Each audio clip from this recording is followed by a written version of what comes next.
Morning my dear students. आज मैं आपको क्लास 12 मैथ का lesson 6.3 application of the derivative का क्वेश्चन नंबर 2 एक्सरसाइज का पार्ट 5 लेके आया हूं। इसमें क्या दिया है, find the maximum and the minimum values if any of the following function given by, क्या दिया है, hx equal to x plus 1, x belongs to -1 और 1 दिया है। ठीक है, अब हमारा जो फंक्शन है डियर, हमारा फंक्शन क्या है, देखिए हमारा फंक्शन दिया है h और क्या दिया है x प्लस 1, यहां दिया है x बिलोंग्स टू -1 और 1 दिया है। इतना समझ में आ गया। अब देख लीजिए x प्लस 1 है, सॉरी x प्लस 1 है यहाँ पे। ठीक है, अब x प्लस 1 की वैल्यू क्या है, यहाँ पे x प्लस 1 लेस 10, यहाँ पे लेस 10, यहाँ पे क्या दिया है -1 दिया है और यहाँ पे क्या दिया है +1।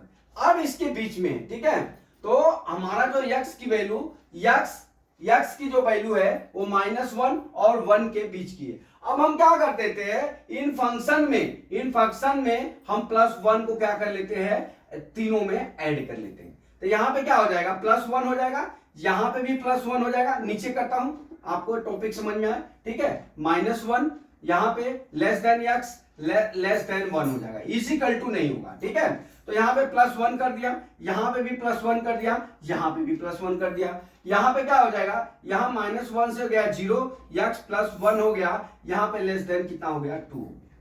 ठीक है, अब इसकी वैल्यू क्या हो जाएगी, देखिए इसकी वैल्यू जो हो जाएगी, देखिए इसकी वैल्यू क्या हो जाएगी, यहां पे 0 हो जाएगा। समझ लीजिए इसको, इसकी वैल्यू क्या हो जाएगी, यहां पे 0 हो गया। अभी मान लीजिए यहां पे 2 है। अब इनके बीच की दूरी क्या होगी, अब यहां पे 0 से 2 की हम ना तो हमारा मैक्सिमा निकाल सकते हैं न तो मिनिमा निकाल सकते हैं, क्योंकि यहां पे वैल्यू इसको 0.009 होगी, 0.199 होगी। तो जो क्या है निकालने में तकलीफ होगी, तो वहां पे क्या होगी, वैल्यू स्थिर नहीं रहती है, अलग अलग पॉइंट पे अलग अलग जैसा हो जाएगा। इसलिए क्या लिखेंगे कि नो मिनिमम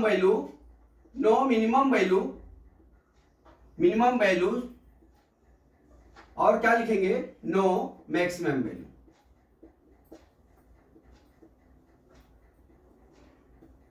ठीक है डियर, बस इस लेक्चर में इतना था। आपका क्वेश्चन नंबर 2 6.3 एक्सरसाइज का वो 5वां सवाल आपका 2 पूरा क्वेश्चन कंप्लीट हुआ। अगला क्वेश्चन कल 3 फिर लेके आते हैं। जय मां सरस्वती, जय भारत माता, जय जवान, जय किसान।